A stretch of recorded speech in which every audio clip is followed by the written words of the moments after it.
Dominant Protector. Credit to the author. 7,461-70.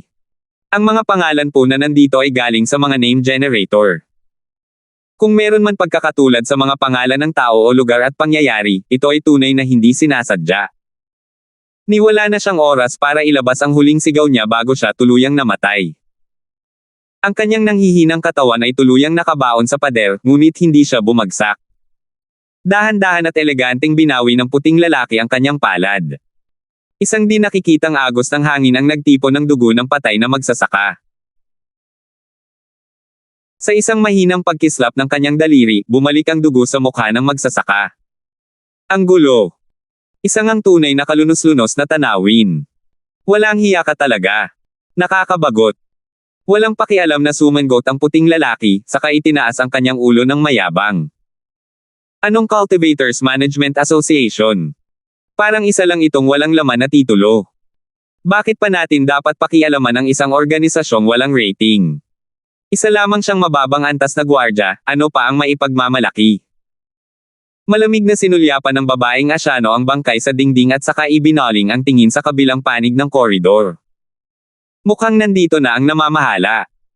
Medyo matigas ang tono at tindig niya kapag nagsasalita ng Avalon Ian, na talagang kahawig ng estilo ng Korea. Mga hamak na tao kayong lahat, kailangan nyo pang pumatay ng ilang tao bago kayo magpakita ng mukha. Ngumisi ang puting lalaki at sinabing, malamang iniisip nila na malaki ang populasyon ng kanilang bansa, kaya hindi mahalaga kung may ilang taong mamamatay. Hinahamon kitang ulitin mo yan. Paika-ika nang lumabas si Julian na may malamig na hanggaring pumatay, ang kanyang mga mata ay nakatuon sa puting lalaki. Malakas ang loob mong pumunta sa amin at kumilos ng napakasama, hindi mo ba alam kung paano baybayin ang salitang, kamatayan? Hihihi, basura ka. Ang laki talaga ng bunganga mo. Kapag patay ka na, magagamit ko ang dugo mo para isulat ang salitang, kamatayan, sa tabi mo. Hindi maganda ang malakwago na tawa ng puting lalaki, at ang kanyang mga mata ay parang walang buhay na mga zombie. Gayunpaman, bago kita patayin, sabihin mo muna sa akin. Ikaw ba ang namamahala sa samahan ng pamamahala ng mga nagtatanim na ito? Nasa tabi ni Julian si Brian, nabalitaan na ng dalawa ang tungkol sa pagpasok ng dalawang bagong santuwaryo ng mga master, ngunit hindi nila inaasahan na nandito sila. Pareho sila ng iniisip ni Terence, akala nila pupunta sila sa villa, kaya naghahanda na silang bumalik sa lalong madaling panahon. Kung may sasabihin ka, sabihin mo lang, huwag kang magpaligoy-ligoy. Malamig na tiningnan ni Brian ang dalawang hindi imbitadong bisita, mabigat ang kanyang puso, hindi niya maaninag ang lakas ng dalawang dayuhang ito. Kung wala man silang anumang nakatagong kasanayan o gamit, alinman sa dalawa, sapat ang kanilang lakas para durugan siya. Umaasa na lang siya na sana ito ang unang sitwasyon. Sige, tapusin muna natin ang mga dapat gawin. May pagmamalaking ekspresyon sa mukha ng puting lalaki habang itinataas ang baba at tumingin sa dalawa, sa ngalan ng bagong organisasyon ng santuwaryo, narito kami para tanungin ka kung bakit hindi ka dumalo sa Sanctuary Anniversary Founding World Cultivators Summit, na ginanap sa Europa. Dapat ay nasabihan ka na noon pa, di ba? May kasabihan sa Avalonia na tumatanggi ka sa isang toast para lang uminom ng forfeit. Dahil ayaw mo ng mukha, natural lang na kailangan naming kumatawan sa santuwaryo para tanungin ka. Nagpatuloy ang babaeng Asyano sa matigas na wikang Avalon Ian, bibigyan kita ng huling pagkakataon. Agad mong ipahayag sa mundo na ang inyong samahan ng pamamahala ng mga magsasaka ay susunod sa ating bagong santuwaryo at tatanggapin ang pamumuno ng bagong santuwaryo. Kung hindi, hindi na kailangan pang umiral ang inyong samahan ng pamamahala ng mga magsasaka ng basura. Hahaha. Ang galing naman. Saan ba nanggaling ang asong gubat na ito, ang lakas ng loob na tumahol sa teritoryo natin? Tumawa si Julian sa galit. Isa siyang sundalong may mga butong bakal. Paano niya hahayaang maging arrogant ang mga dayuhang ito sa sarili niyang lupain? Noong mahina ang bansa, mayroon ding mga lalaking may dugong bakal na humihiya sa kanilang mga kababayan bilang mga may sakit ng silangang Asya, hindi pa kasama rito ngayong bumangon na ang higanteng dragon ng silangan. Kasabay ng isang ungol, sinugod ni Julian ang dibdib ng puting lalaki at sinuntok ito ng buong lakas. Kung tungkol naman sa babaeng Asyano, walang saysay na manakit ng babae, kaya haharapin muna niya ang puting lalaki. Julian, huwag kang padulos-dalos. Nagulat si Brian, halatang mas malakas ang kalaban kaysa sa kanya, at hindi magandang makipagtalo sa kanya. Ang pinakamahusay na paraan ay ang makipag-usap sa kabilang panig at maghintay ng oras. Kapag dumating ang mga karagdagang sundalo, natural na hindi na sila matatakot sa dalawang dayuhang ito.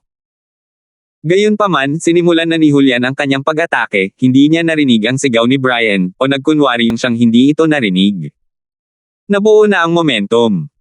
Kung susuko siya sa kalagitnaan, makakaakit lamang siya ng walang awang kontra-atake ng kalaban. Nagngingit-ngit si Brian at sumunod. Hindi siya kayang kalabanan ni Julian ng mag-isa. Kung magtutulungan sila, baka may pagkakataon sila. Ngumiti ng may paghamak ang babaeng Asyano, walang balak na umatake. Sa halip, umatras siya ng 2 hakbang at lumayo sa labanan, pinanood sina Julian at Brian na sabay na umaatake. Ang puting lalaki, sa kabilang banda, ay mas relax pa.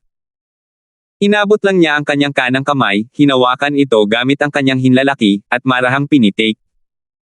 Nagbanggaan sa ere ang mabilis na kamao at ang casual na daliri, at biglang tumigil ang malatangking katawan ni Julian. Isang malaalo na disenyo ang nagsimulang kumalat mula sa punto ng pagdikit ng kamao at daliri, na dumaloy sa katawan ni Julian. Nababalot ng alon ang buong katawan ni Julian, at mabilis na namula ang kanyang mukha. Nagngingit-ngit siya at nagtiis ng ilang segundo bago siya gumanti na parang bola ng kanyan. Labis na nagulat si Brian, wala na siyang pakialam sa pag-atake sa lalaki, sa halip ay hinawakan na lang niya si Julian. Hindi na siya naglakas loob na hilahin ito ng malakas, dahil sa takot na baka mapunit si Julian ng puwersa. Ang tanging magagawa niya lang ay subukang alisin ang puwersa ni Julian gamit ang kanyang maliit na lakas. Sa prosesong ito, pinabalik si Brian kasama si Julian, ngunit walang balak ang puting lalaki na pakawalan siya. Sumunod siya na parang multo, at bigla na lang lumitaw sa tabi ni Julian at Brian. Tapos na ang lahat. Dahil gusto mo nang mamatay, tutuperin ko ang hiling mo. Umisi ng masama ang puting lalaki habang itinuturo ang daliri niya na parang espada sa ulo ni Brian. Nang tumama ito, walang dod ang mas malakas ito kaysa sa isang totoong sandata, huwag kang mag-alala. Kapag patay ka na, isusulat ko ang salitang, kamatayan, sa tabi ng mga katawan mo at ipapaalam ko sa iyo kung paano ito nakasulat. Nagpapanik na si Brian, hindi niya man lang kayang hawakan ang kapangyarihan ni Julian, lalo na ang atake ng puting lalaki.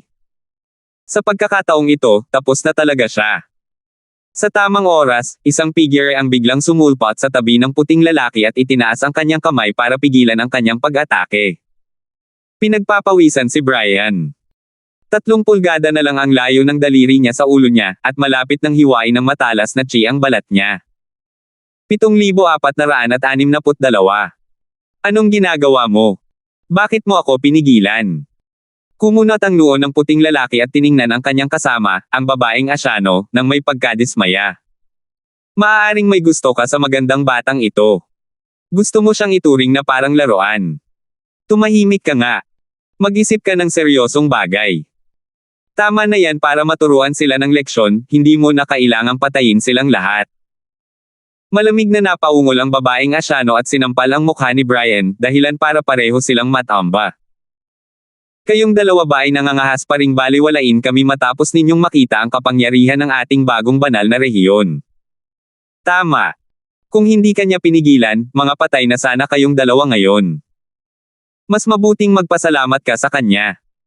Siyempre, kung patuloy kang magtitiis at hayaan siyang harapin ka, baka mas masisiyahan ka. Para sa akin, sana ay maging matatag ka hanggang sa huli, sabi ng puting lalaki ng may masamang ngiti. Sa totoo lang, labis akong nalungkot na hindi kita kayang patayin. Dumura si Brian ng dugo at tumawa, anong kailangan mo? Hindi mo ba pwedeng sabihin ng malinaw? Sa ngayon, naiintindihan na ni Brian na ang 2 bagong miyembro ng santuwaryo ay malamang na nasa Golden Core stage na. Walang mga tagapagsaka sa ganitong antas sa sekular na mundo. Kahit na mayroon, iiral lamang sila sa maliit na Jiangho noong sinaunang panahon. Kung tungkol naman sa mga pangkat ng mga practitioner sa sinaunang mundo ng martial arts, sila ay halos nasa ilalim ng pangkat ni Terence na pinamumunuan ng sekta ng Berdeng Ulap. Hindi sila pupunta sa karaniwang mundo ng walang dahilan, dahil ang espiritual na chi doon ay masyadong mahina, at hindi ito angkop para sa mga Golden Core Cultivator. Ang mga pormasayo ng teleportasyon ng secular na mundo ay binabantayan ng Ice Palace, kaya walang sinuman sa sinaunang mundo ng Martial ang nakapansin ng sinumang masters na palihim na pumapasok. Siyempre, kahit na mayroon talagang mga Golden Core Masters, maaaring hindi sila mahanap ng mga disipulo ng Ice Palace. Gayunpaman, ang dalawang taong nasa harap niya, isa sa kanila ay isang puting Europeo, at ang isa naman ay isang dilaw na Asyano mula sa Korea. Tiyak na hindi sila mula sa sinaunang Jiangho. Ang tanging posibilidad ay isa itong ekspertong nilikha ng sentral. Matapos pag-isipan ang lahat ng ito, sumuko na si Brian sa pakikipaglaban ng harapan, kailangan niyang makipagbayan at maghanap ng mas maraming oras hanggat maaari para mailigtas siya ng mga reinforcement. Mahalaga ring malaman ang target ng kalaban. Gusto mo bang sabihin sa kanila? Kung handa kang sabihin, pwede mo nang ipahayag. Nagkibit balikat ang puting lalaki sa babaeng Asyano. Interesado lang akong pilitin ang mga ulo nila.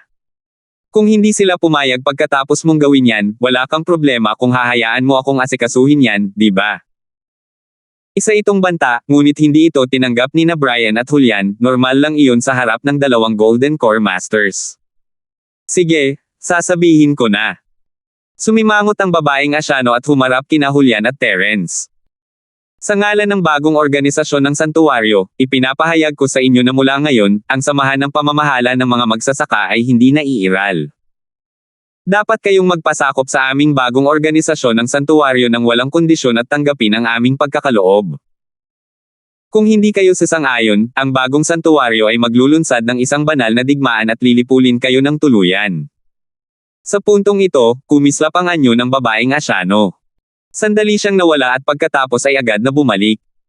Hawak niya ang karatula ng samahan ng pamamahala ng mga nagtatanim sa kanyang kamay. Hindi na ninyo kailangan ang kalokohang ito. Kasabay ng mahinang pagkalabog, mabilis na naging alikabok ang karatula, nag-aalab sa galit ang mga mata ni na Brian at Julian, ngunit wala silang magagawa. Sa simula, gusto naming ipahayag mo ang iyong paninindigan ngayon, ngunit dahil pareho kayong nasaktan, mas magiging mabait kami at bibigyan ka namin ng 3 araw para pag-isipan ito. Kung wala kang malinaw na sagot pagkatapos ng 3 araw, ituturing kong tinanggihan mo ang panukala. Malamig na anunsyo ng babaeng Asyano, ang kanyang mga mata ay nakatuon kina Julian at Brian. May iba pa ba kayong mga tanong? Hindi ko kailangan ng 3 araw. Maibibigay ko sa iyo ang sagot ngayon. Nanginig ang boses ni Terence mula sa pinto, pero natatakot ako na hindi mo na maibabalik ang sagot ko. Boss Terence. Parehong nagulat at natuwa sina Julian at Brian, anong ginagawa mo rito? Siyempre, nagmadaling bumalik si Terence sakay ng flying saucer. Nakatanggap siya ng balita na dumating na ang 2 bagong saint sa Practitioner Management Association, kaya agad siyang nagmadali, sakto sa oras ng talumpati ng babaeng Asyano. Terence. Sabay na sigaw ng puting lalaki at ng babaeng Asyano at biglang lumingon para tumingin sa pinto. Isa itong maalamat na pangalan. Isa siyang napakadelikadong tao na mahigpit na binalaan ng mga nakatataas sa bagong santuwaryo. Sa totoo lang, wala silang pagkakataong tumakas kay Terence. Ang problema ay, bakit nandito si Terence? Sa oras na ito, ang 2 Golden Core Stage expert ng bagong Holy Region ay natataranta. Akala nila ay pumunta sila rito para magpasikat, pagkatapos ay pumatay ng ilang lalaking bakal ang ulo at matagumpay na sakupin ang lahat ng puwersa ng Cultivators Management Association. Ayon sa impormasyon, ang tanging Profound Stage Master dito ay nakaalis na. Walang Nascent Soul Stage o Jindan Stage Masters na mas mababa sa Profound Stage, ngunit marami-rami ang Foundation Establishment Stage Masters. Gayunpaman, walang silbi ang isang simpleng Foundation Establishment Stage Cultivator. 2 Golden Core Stage Cultivator na ang sapat para walisin ang lahat. Ang orihinal na takbo ng kwento ay ayon nga sa script, ngunit biglang sumulpot si Terence mula sa kung saan. Ano ba ito? Ikaw ba ang bagong santuwaryo na bumangon mula sa abo? Mukhang nagtatalon ka. Dahan daw ang pumasok si Terence, ang kanyang aura ay nakatuon sa kanilang dalawa. Maaari mo bang ipakilala sa akin kung sino ang kasalukuyang namamahala sa inyong bagong banal na rehiyon? Si Kimi. O si Polong. O Jerwin? Kung hindi, ito ang tuktok ng Snow Sword, hindi ba? Nagsimulang pagpawisan ang lalaking Caucasian at babaeng Asyano, hindi sila nang ahas na gumalaw kahit kaunti dahil sa pressure ni Terence. Kung kikilos sila, mapapasailalim sila sa sunod-sunod na pag-atake ni Terence. Ang bagong santuwaryo ay gumagawa lamang ng kaunting ingay sa Europa. Nagiging magalang na tayo dahil hindi natin sila pinapansin. Hindi ko inaasahan na magiging ganito kalakas ang loob mong pumunta sa aming bansa at magbanta na isasama ang aming samahan ng pamamahala ng mga nagsasaka. Nagtataka talaga ako. Sino ang nagbigay sa iyo ng lakas ng loob? Pabalik-balik na naglalakad si Terence habang ang mga kamay ay nasa likod niya, kalmado at kalmado. Sa tingin mo ba ay kaya mong targetin ang mga tao ko nang wala ako sa paligid? O iniisip ba ni Central na para na akong baldado na at hindi ko na maiangat ang sable ko? Terence, ano ang kailangan mo? Pinilit ng puting lalaki na ibuka ang kanyang bibig. Takot na takot siya, ngunit may bahid pa rin ang pagmamalaki sa kanyang mukha. Pag-isipan mong mabuti. Kung gusto mo talagang kalabanan kami, natatakot akong may mga kahihinatnan na hindi mo kayang tiisin. Bago pa siya matapos, sinampal na siya ni Terence. Ang katawan ng puting lalaki ay tuluyang nawasak ng 5 elemental na balak pumatay nang siya ay paliparin. Isa na siyang bangkay bago siya lumapag. Pumunta ka sa bahay namin, pinatay ang mga tao namin, sinaktan ang mga kapatid ko, at nang ahas ka pang takutin ako. Gaano ba karami ang tubig sa ulo mo? Pinunasan ni Terence ang kanyang mga kamay sa kanyang damit dahil sa pandidiri, na parang ayaw niya ng marumi ito, ngunit sa totoo lang ay maganda ang pakiramdam niya sa loob-loob niya. 7,463. Ang galit na naramdaman niya dahil sa pagkawala ni Cheryl ay medyo nawala dahil sa sampal na iyon. Bukod pa rito, ang pagbabalik sa secular na mundo at ang muling paggamit ng tunay na chi ay lubos ding komportable. Bagamat wala siyang pisikal na katawan, ang pagbabalik sa pamilyar na estilo ng pakikipaglaban ay magpapagaan din sa kanyang pakiramdam. Tapos na ang kasama mo. Gusto mo bang bumaba at samahan siya? Marahil ay maaari mo akong ipakilala sa inyong bagong organisasyon ng santuwaryo. Tanong ni Terence. Ano ang gusto mong malaman? Patuloy na nagbago ang ekspresyon ng mukha ng babaeng Asyano, at sumuko na talaga siya. Kung may alam ako, ayos lang sa akin na sabihin sa iyo. Medyo nagulat si Terence, inakala niya na ang dalawang ito ay mga masters na nilikha ng Central, na sumusunod sa bawat utos nila na parang mga robot na naprogram. Sa itsura ngayon, tila hindi iyon ang kaso. Mas katulad sila ng mga naunang Janpeng at Dustine. Bagamat lumago ang kanilang mga kakayahan, napanatili pa rin nila ang kanilang sariling personalidad at mga kaisipan. Hindi pa ba sapat ang natamo ng Central na pagkalugi? Hindi pa ba sapat ang aral mula sa pagtataksil ni Dustine? Sabihin mo muna sa akin ang pangalan mo at kung paano ka sumali sa bagong santuwaryo. Malalim ang iniisip ni Terence habang napapaaman niya ang babaeng Asyano. Ako si Jessica Payton. Ang pamilya ko ay isang sikat na pamilya ng martial arts sa Graceland, kaya mayroon din akong martial arts foundation.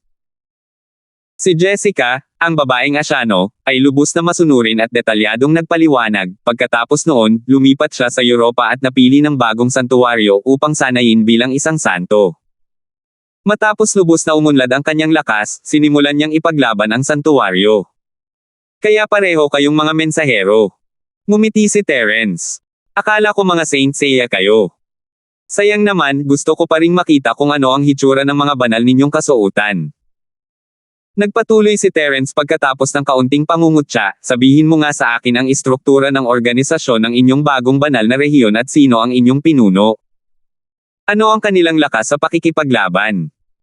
Ang pinuno ng ating bagong banal na rehiyon ay ang banal na emperador.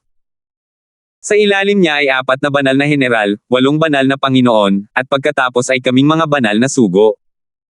Mayroong kabuoang 12 tao. Ang mga banal na sugo sa ibaba ay pawang tinatawag na mga banal na sandata, at walang mga banal na mandirigma. Hindi alam ni Jessica kung hindi ba talaga niya narinig ang pangungutya ni Terence o kung nagkukunwari lang ba siya, pero hindi naman masama ang kalmado at kalmado niyang itsura. Sa pagkakaalam ko, halos pareho lang ang lakas labanan ng mga sugo ng santo, at ang Santo Master ay mas malakas ng isang antas kaysa sa atin. Mas malakas ang Santo General kaysa sa Santo Master, pero hindi natin alam kung gaano sila kalakas. Walang duda na ang Sage Emperor ang pinakamalakas sa ating lahat. Tungkol naman sa mga banal na sandata, ang mga nasa ibaba ng Golden Core Stage ay pawang mga banal na sandata.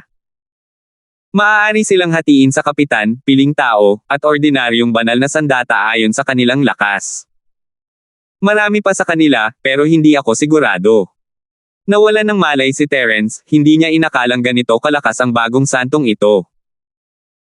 Kung isasaalang-alang ang lakas ng mga sugo ng mga santo at mga guro ng mga santo, ang mga emperador ng mga santo ay nasa profound o mga yugto ng pagbubukas ng bundok kahit papaano. Dahil ang essence spirit ni Terence ay kakagaling pa lamang sa bagong antas ng soul stage, maaaring hindi siya ang makakalaban ng kalaban. Ang tanging magandang balita ay hindi pa matatag ang gininto ang core ni Jessica, at may mga side effect ang puwersahang paglusot. Hindi pa kasama rito ang iba, kung pag-uusapan lang ang lakas sa pakikipaglaban, mas mababa siya kaysa sa isang tunay na Golden Core Stage Ancient Martial Art Practitioner. Kung sasabihin nga, mas malakas sila kaysa sa mga half-step Golden Core Cultivator at mas mahina kaysa sa mga tunay na Golden Core Cultivator. Mula rito, makikita na hindi sila masyadong pinaghirapan ng sentro na sanayin. Dahil din sa hindi alam ng Central na nakabalik na si Terence, kung hindi, bakit nila ipapapatay ang Dalabart Surang Golden Core Cultivator na ito? Ano pa bang gusto mong malaman? Tapos na akong magsalita, pwede mo na ba akong bitawan? Malamig na tiningnan ni Jessica si Terence, na parang wala siyang pakialam sa buhay o kamatayan, ngunit ang mga salitang sinabi niya ay parang pagmamakaawa. Ayokong magsinungaling sa'yo, pero natatakot akong hindi kita kayang pakawalan sa ngayon. Umiling si Terence. Dahil hindi niya alam na nakabalik na pala siya sa Central, kailangan niya itong gamitin ng husto. Maganda sana kung malinlang niya si Central. Kung hindi mo ako bibitawan, patayin mo ako. Kung hindi, ituturing akong traidor, at magdurusa ang pamilya ko dahil sa akin. Tumangala si Jessica, malamig pa rin ang mga mata, kaya imposibleng malaman kung sinsero ba siya o hindi. Boss Terence, dahil gusto na niyang mamatay, tuparin natin ang hiling niya. Dumura si Julian at tumabi kay Jessica. Muntik nang mapatay siya at si Brian ng dalawang dayuhang ito, ano pa ang masasabi nila ngayong hinihingi na nila iyon? Bago pa man makapagsalita si Terence, biglang tumalon si Jessica at inatake si Julian ng buong lakas. Hindi siya nang ahas na atakihin si Terence, pero tiwala siyang kaya niyang patayin si Julian sa isang suntok lang. Mapapatay man si Julian o gagawing bihag, tiyak na babaligtarin nito ang kanyang sitwasyon. Ito na lang ang tanging pagkakataon niya, dapat itong samantalahin ni Jessica. Mabangis ang mukha ni Jessica, at ginamit niya ang lahat ng kanyang lakas sa pag-ataking ito na matagal na niyang pinaghahandaan. Gayunpaman, bumaantong hininga si Terence pagkagalaw niya. May daan patungo sa langit, ngunit ayaw mong tahakin. Walang pinto patungo sa impyerno, ngunit ikaw ay walang pakundangan na pumapasok. Gusto sanang iligtas ni Terence ang buhay niya, pero parang gusto na talaga niyang mamatay. Kumislap ang katawan ni Terence at lumitaw sa harap ni Jessica. Casual niyang ginamit ang kanyang nagngangalit na bagwa palm at isang nagliliyab na aura ang sumabog na nagpalipad kay Jessica palayo. Agad na pagpatay. Maraming salamat, boss. Nabigla si Julian, kung hindi dahil kay Terence, baka nasugatan o namatay pa siya. Tayong lahat ay magkakapatid, ano pa ang dapat ipagpasalamat? Sa hinaharap, dapat kang magbigay ng mas maraming atensyon. Kapag nakaharap sa malalakas na kaaway, huwag mo silang harapin ng harapan. Sabi ni Terence habang tinutusok-tusok ang katawan gamit ang kanyang paa. Ang tinatawag na bagong banal na rehiyong ito ay malamang na isang bagong panlilinlang ng Central. Hindi ko inaasahan na magiging ganito ito kalakas sa panlabas na anyo. Boss Terence, kailangan ba natin ng tulong? Nabigla rin si Brian nang marinig niya ang mga salita ni Jessica, kung magpapadala tayo ng mensahe sa maliit na Jiangho noong sinaunang panahon, dapat ay makapagpadala sila ng mga karagdagang sundalo sa loob ng ilang araw. Ang mga puwersa ni Terence sa secular na mundo, maliban kay Dustine, ay nasa foundation stage pa lamang. Malaki ang agwat sa pagitan nila, at kung makakakuha siya ng tulong mula sa sinaunang mundo ng pakikipaglaban, mapupunan niya ang agwat. Siyempre, kung gugustuhin ni Terence, magagamit niya ang chi sa Jade Space at ang mga table tasks na nasa kamay niya para pilitin si Julian at ang iba pa na mag-level up tulad ng ginawa niya dati. Gayunpaman, sa kasong iyon, ang mga mapipilitang pagbutihin ang kanilang lakas ay hindi lamang hindi mapapabuti ang kanilang cultivation, kundi maaari rin silang magkaroon ng mga nakatagong panganib sa hinaharap. Halimbawa, si Terence mismo ay nagkaroon ng ilang problema sa kanyang katawan. Matapos muling buuin ang kanyang katawan, pansamantalang nabawasan ang kanyang lakas, ngunit nilinaw nito ang maraming nakatagong problema, at natural na mas maganda ang kanyang mga pagkakataon sa pagsasanay sa hinaharap. Hindi mahalaga kung para ito sa mga nasa ibaba ng makalangit na kaharian ng Dao, ngunit naramdaman ni Terence na mas makabubuting mag-ingat sa mga nasa itaas ng foundation stage. Mas makabubuti para sa kanila na hayaan ang mga tao sa kanilang paligid na umunlad ng mag-isa. Gayunpaman, maraming mapagkukunan ng cultivation, kaya hindi sila natatakot na sayangin ang mga ito. 7,464. Hindi muna natin kailangang alertuhan ang maliit na Jangho tungkol sa napakatandang panahon. Obserbahan muna natin ang sitwasyon. Hindi mabilang na mga ideya ang pumasok sa isip ni Terence bago niya tuluyang umiling. Malamang hindi pa alam ng Central na nakabalik na ako. Kung ang mga tao ng maliit na Jangho noong sinaunang panahon ay gagawa ng isang malaking hakbang, madali nitong maaalerto ang kalaban. Gusto kong makita kung gaano kalaki ang pag-unlad ng Central noong wala ako. Boss, napatay natin ang Dalabartnal na sugo na ipinadala ng bagong organisasyon ng santuwaryo.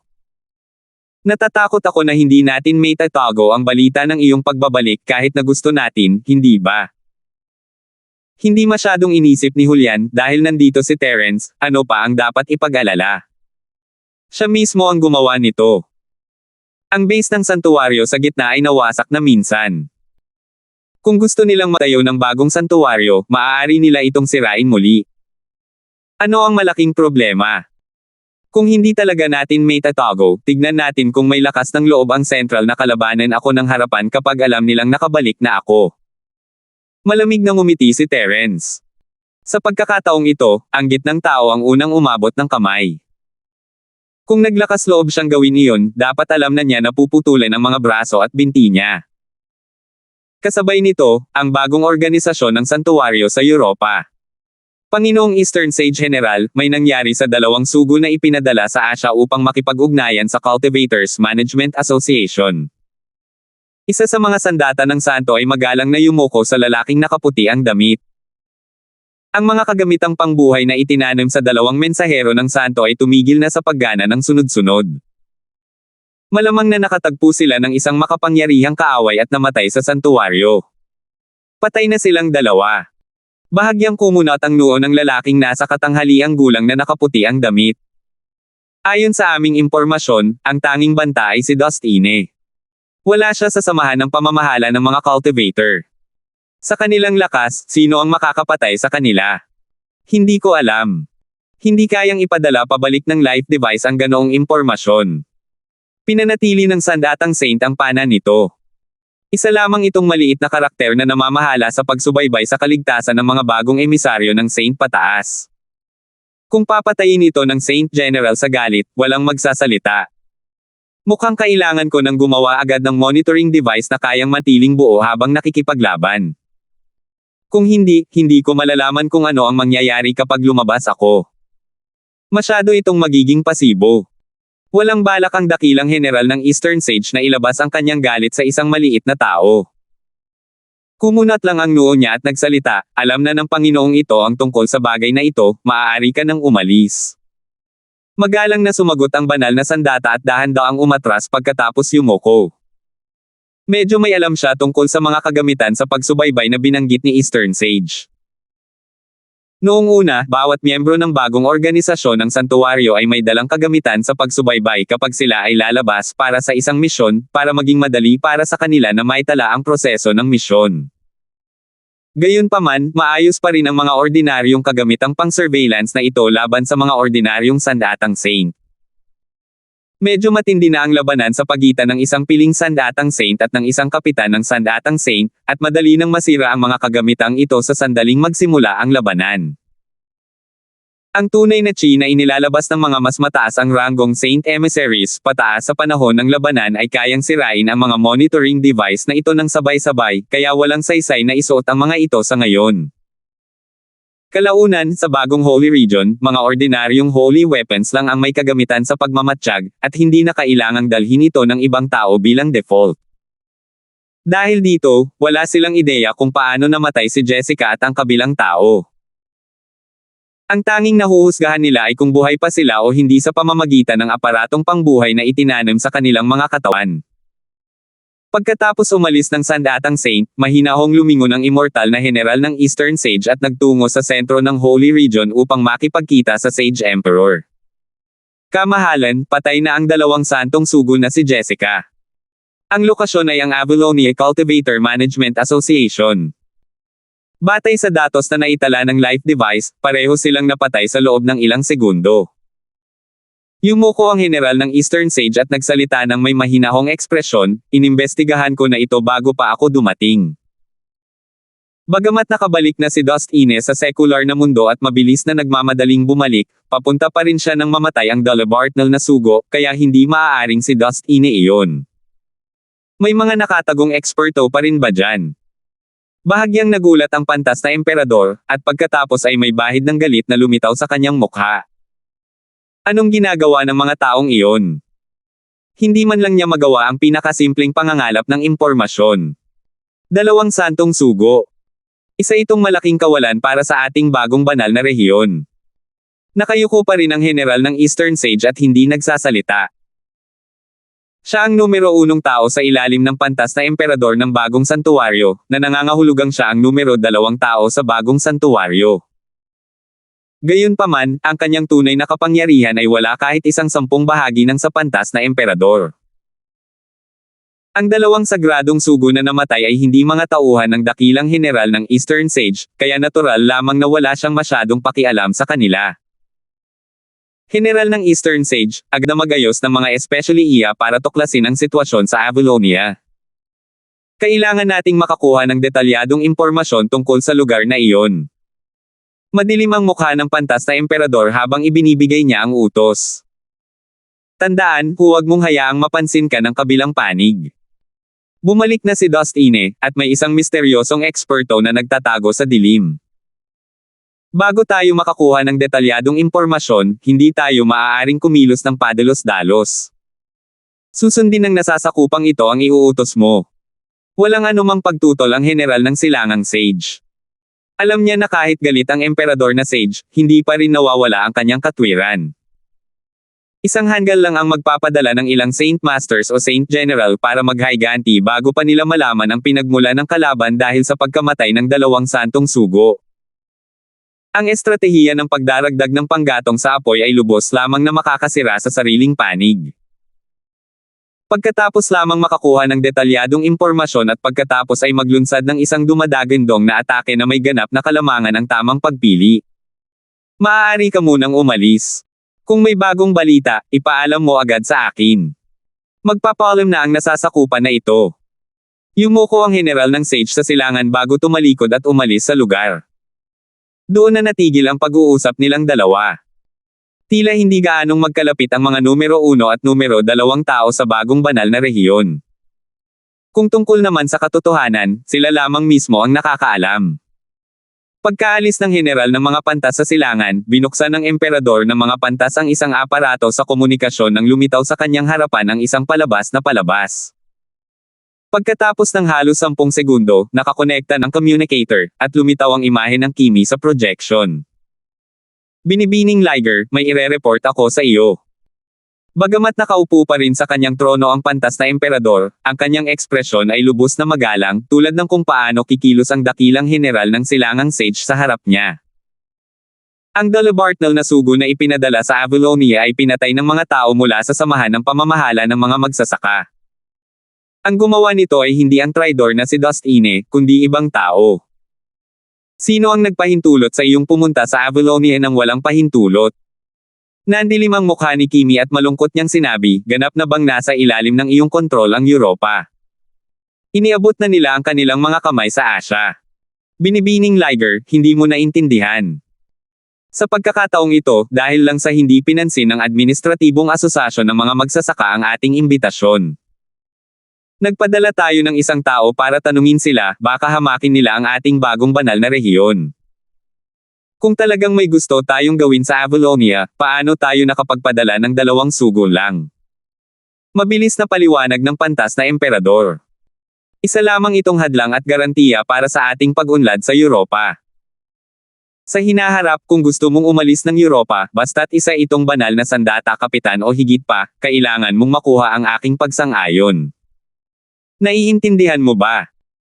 Hindi ka nais-nais ang ekspresyon ni Kimi habang sumisigaw siya sa mahinang boses, kung maglalakas loob kang kumilos muli ng mag-isa, hindi mo na kailangang ipagpatuloy ang pagiging pantas na emperador.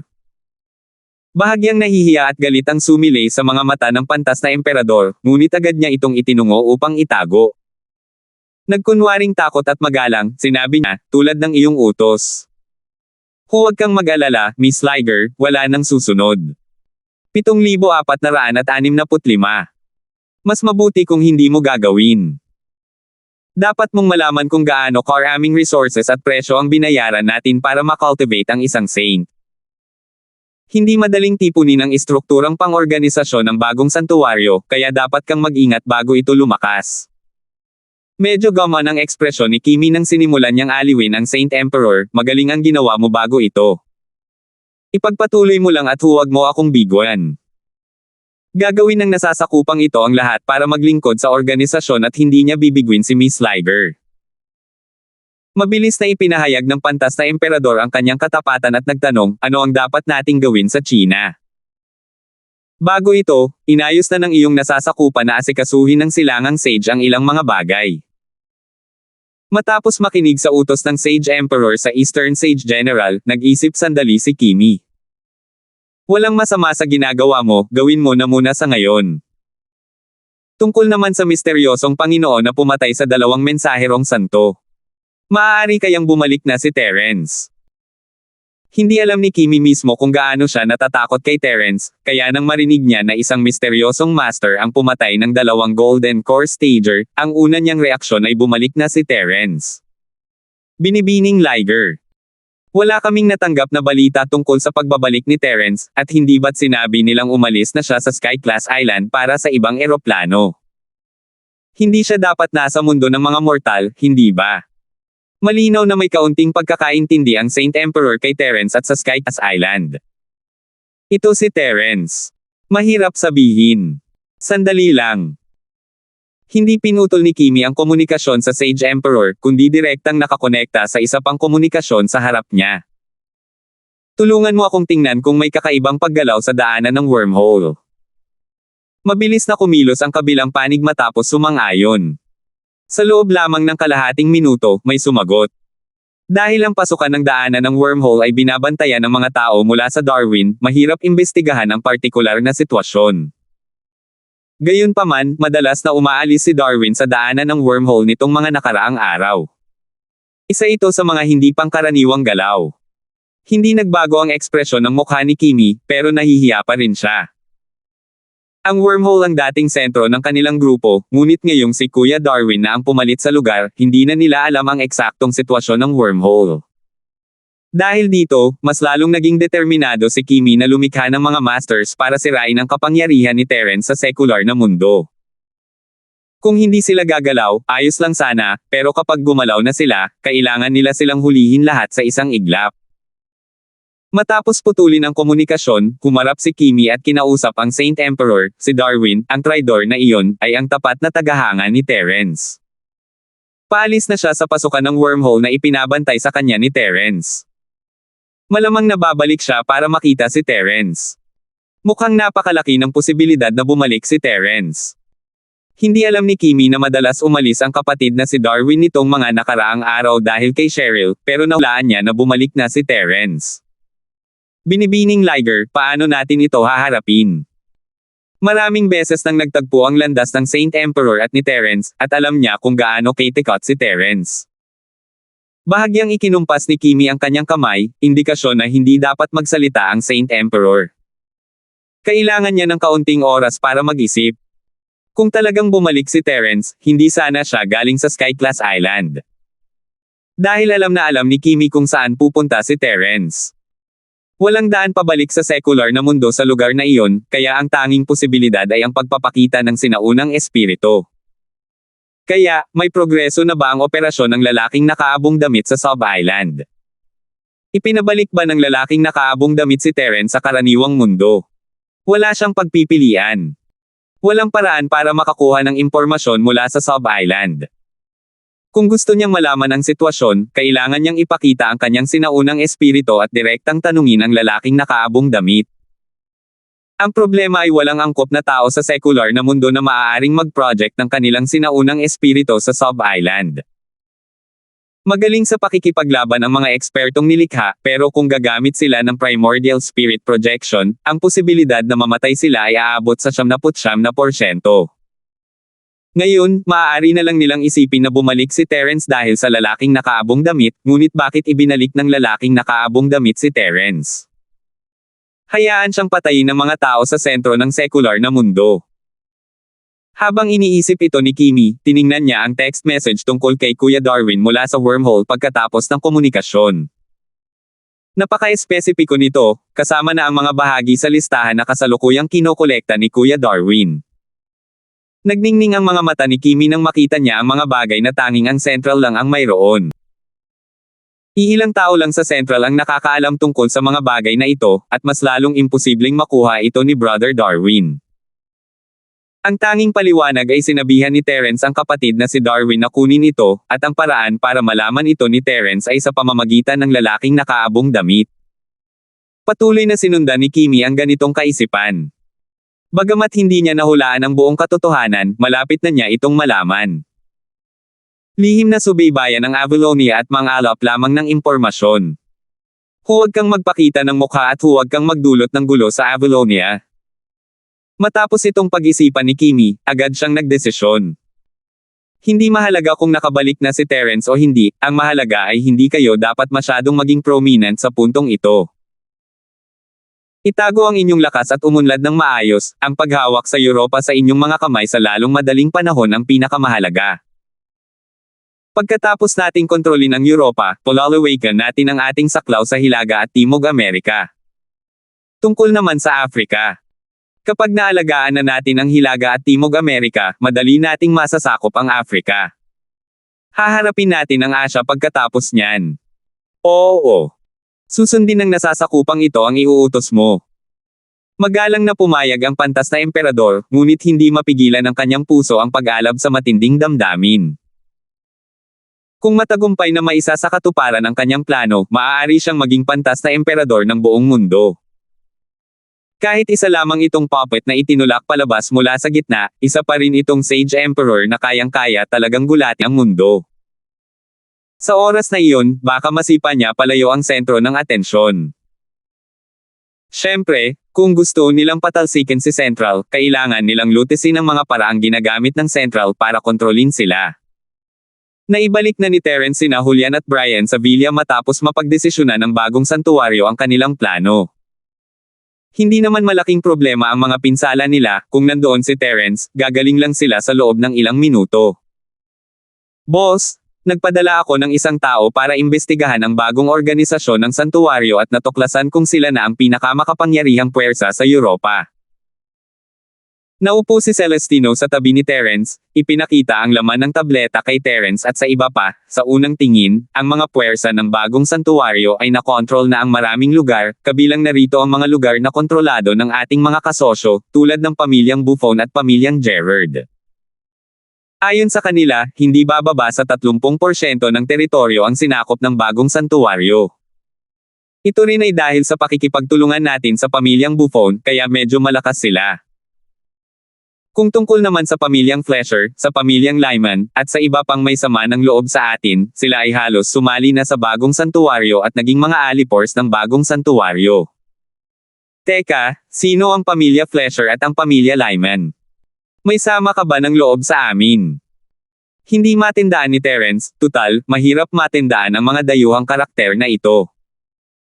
Boss, ang batang amo ng pamilyang Lyman ay si Igredopovich, ang tanggang nakilala natin noong pumunta tayo sa Europa para lumahok sa isang eksibisyon ng benta.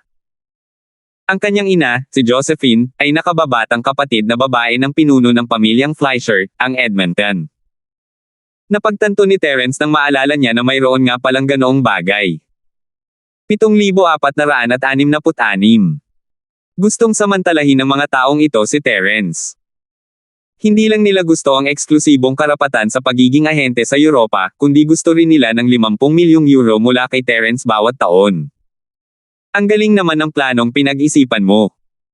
Pagkatapos noon, pumunta si Terence sa batang amo ng pamilyang Buffon na si Keman, at ginawang mga katuwang sa grupo ang pamilyang Buffon at ang miracle doctor na si Larkins.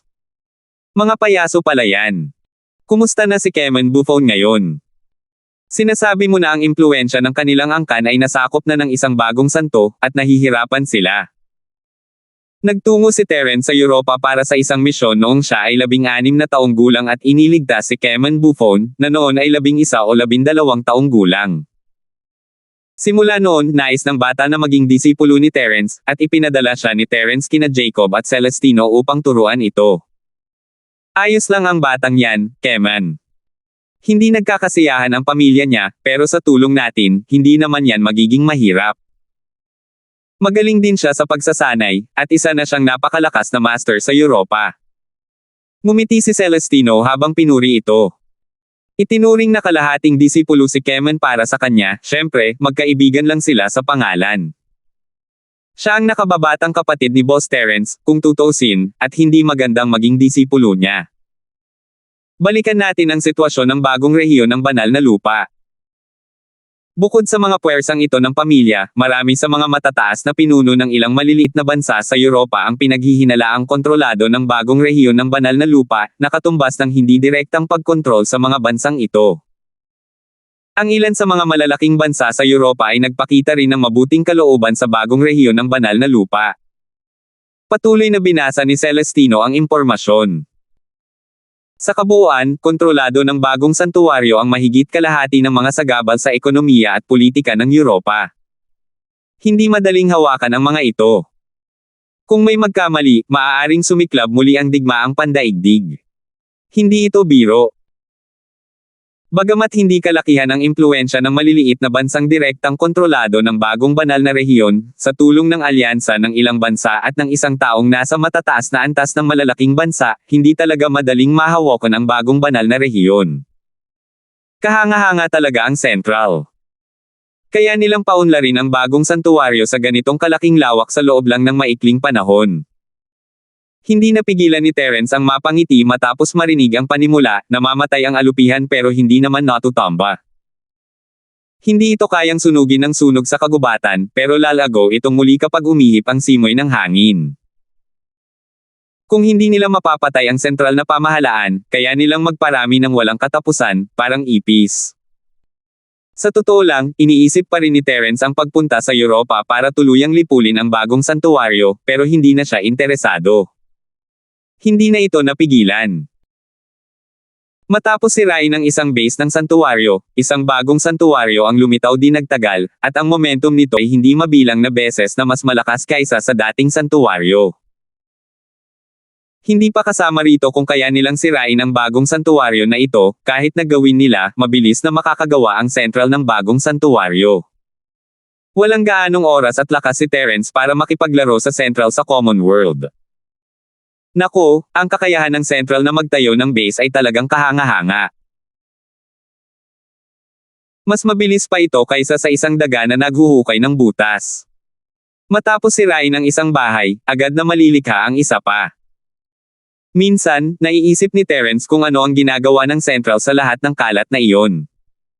Mas mabuting mag-focus na lang siya sa real estate. Sa bilis ng pagbuo ng kanilang base, sino kaya sa mundo ang maaaring maging katapat nila? Hindi kaya ito ang magiging nangungunang kumpanya ng real estate sa top 500 sa mundo?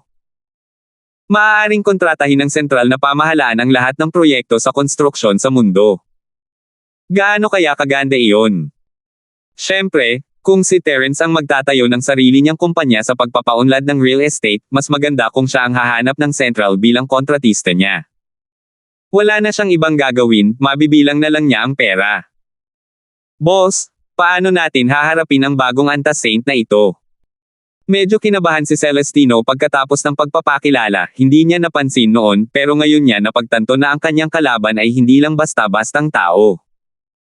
Kahit wala silang kailangang ipag-alala dahil nandito si Terence, tila hindi madaling harapin ang kalaban sa pagkakataong ito. Itigil na muna natin yan. Gawin niyo na ang mga gusto niyo. Pupunta ako sa Europa para hanapin sina Zyrene at Sheena at titingnan ko kung ano ang mangyayari. Bahagyang umiling si Terence. Maliban na lang kung maaalis niya ang lahat ng puwersa sa sentro ng sekular na mundo, wala nang saysay ang basta pag-atake sa bagong santuwaryo. Sa puntong ito, pareho ang ideya ni Kimi at Terence. Pareho nilang gustong magpatayan pero ayaw nilang magpadalos-dalos. Mas mabuting manatili na lang kaysa lumaban. Nag-aalala siya para kina Zyrene at Sheena, kaya hindi na siya nag-aksaya ng oras at lumipad patungong Europa. Babalik na sana si Dustine, at hindi na kailangang mag-alala pa si Terence tungkol sa kaligtasan ng Villa sa ngayon. Lumipad siya patungong kontinente ng Tigre at natagpuan ang Dalabart Bay. Itinago niya ang kanyang pagkakakilanlan gamit ang pulang maskara ng lahat ng nilikha at nagsilbing kanilang bodyguard, binabantayan ang mga galaw ng bagong sagradong sona sa dilim. Hindi inaasahan, pagkatapos ng pagkamatay ng Dalabartnal na embahador, si Jessica, ang bagong organisasyon ng santuwaryo sa Europa ay nagsimulang humina at naging lubhang mahinahon. Hindi pa kasama ang pagdudulot ng gulo kina Zyrene at Sheena, nanatiling tahimik pa rin siya sa ibang mga lugar. Gabi na nang maglaro ng baraha sina Terence, Zyrene, at Sheena sa loob ng suite, sinusubukang tingnan kung aatakihin sila ng bagong santuwaryo sa kalagitnaan ng gabi. Hindi nila inaasahan na may darating. Bart! Nasaan si Boss Terence? Hindi ba't sinabi ni Celestino na nandito siya para makipagkita sa iyo? Bilang isang sinaunang espiritu, lumutang papasok si Bawang nang hindi kumakatok. Nagtataka lang siya kung bakit naglalaro ng baraha sina Zyrene at Sheena kasama ang isang estranghero sa kalagitnaan ng gabi, at pagkatapos ay nakita niya ang malamig na mga matang sinasaksak siya ng lalaki na parang kutsilyo. Boss Terence. Si Bart, na may matinding pagnanais na mabuhay, ay agad na natakot. Maingat niyang tinanong, ikaw si Boss Terence? Tama ba? Ang dalawa kong hipag. Ngayon lang niya naalala na tawagin itong hipag. Natawa sina Zyrene at Sheena. Nakita na nilang lahat si Bart dati siyang pumupunta sa Common World para tumulong o maghatid ng mensahe, kaya kilala siya ng lahat ng nasa panig ni Terence. Anong ginagawa mo rito sa kalagitnaan ng gabi? Hindi hinubad ni Terence ang kanyang maskara at bumalik sa kanyang orihinal na boses, may nahanap ka ba? Napakatalino ni Boss Terence, walang makakataka sa paningin mo. Kinumpirma ni Bart gamit ang kanyang mga mata na iyon nga ang nakakatakot na batang iyon, kaya mabilis niya itong pinuri. Siyempre, minumura niya si Terence sa puso niya, ikaw na maliit na B***star, makikipagkita ka sa kasintahan mo sa kalagitnaan ng gabi at nakasuot ka ng maskara. Ano ito? Isang konsensyang na konsensya.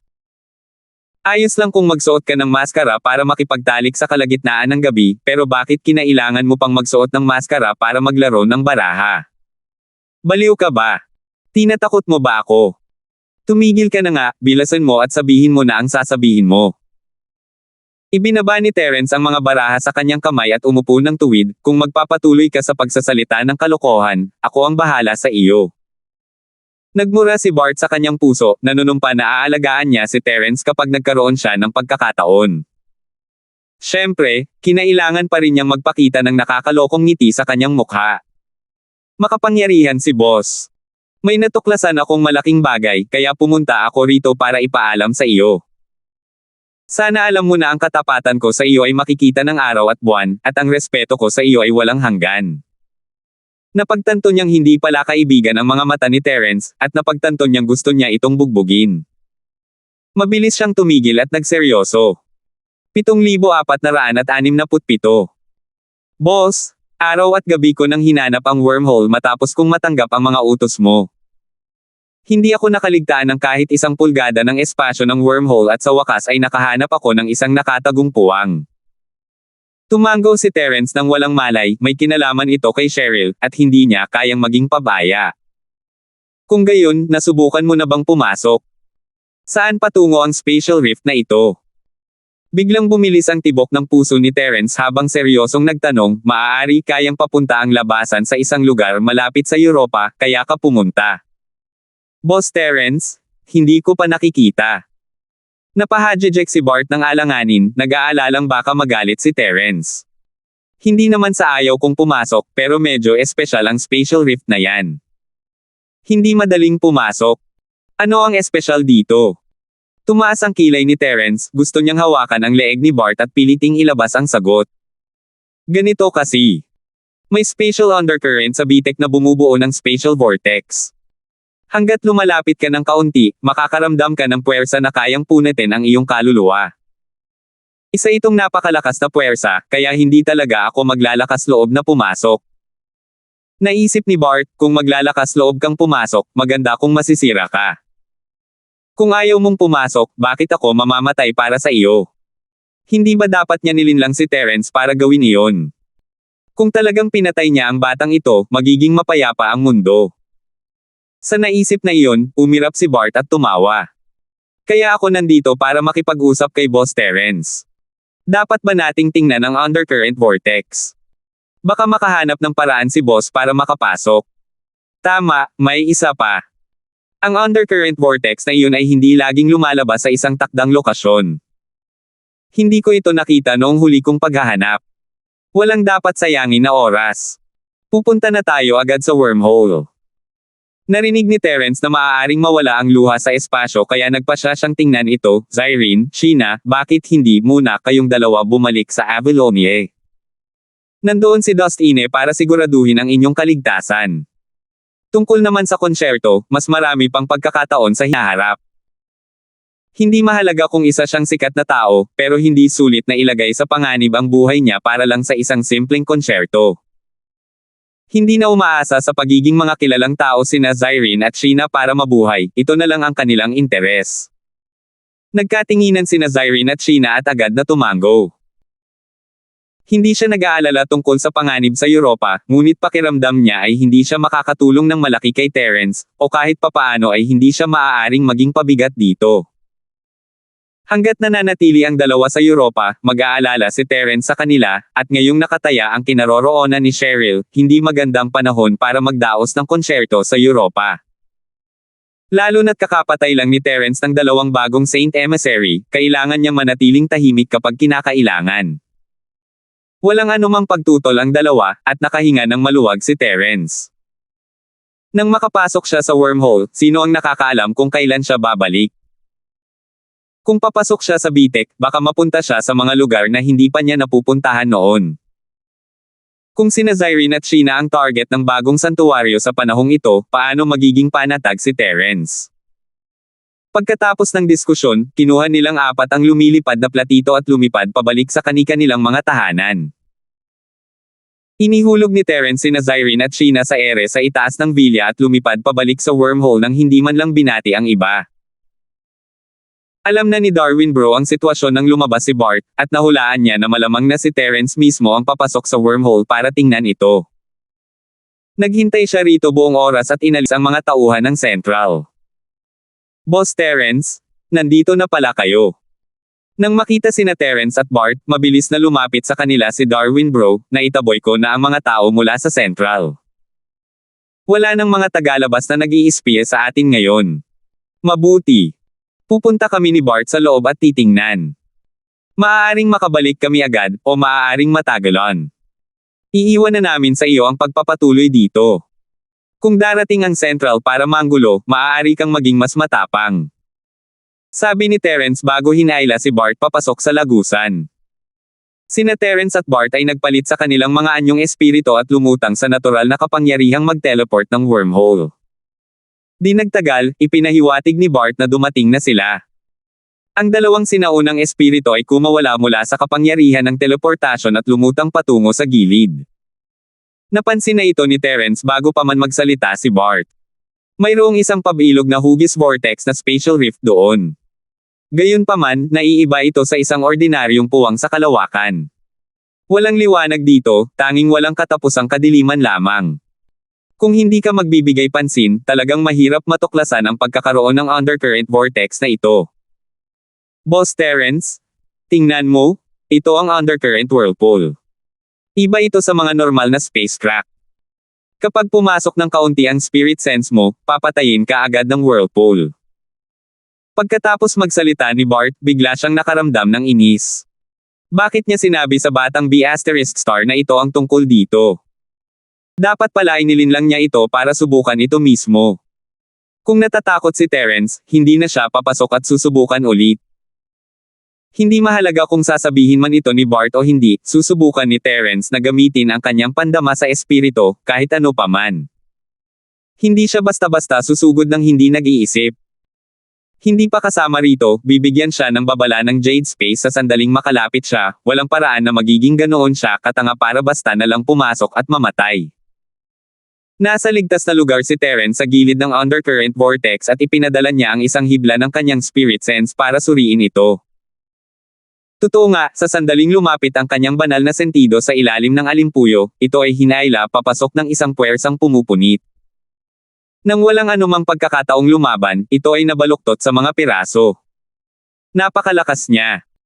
Biglang bumilis ang tibok ng puso ni Terence, hindi lang basta palabas ang babala, hindi niya inakalang magdudulot ng ganito kalaking pinsala sa espiritu ang undercurrent. Bart, mayroon bang anumang pagbabago sa lakas ng undercurrent vortex kumpara noong natuklasan mo ang lugar na ito? Bahagyang natigilan si Bart. Naisip niya sa sarili, hindi ko pa ito nasubukan noon. Sino ba ang nakakaalam kung gaano ito kalakas sa loob? Kung gusto mong malaman kung may mga pagbabago, pumasok ka at subukan mo mismo. Boss Terence, natagpuan ko lang ang lugar na ito at agad kitang hinanap, kaya hindi ko masabi sa iyo ang mga detalye.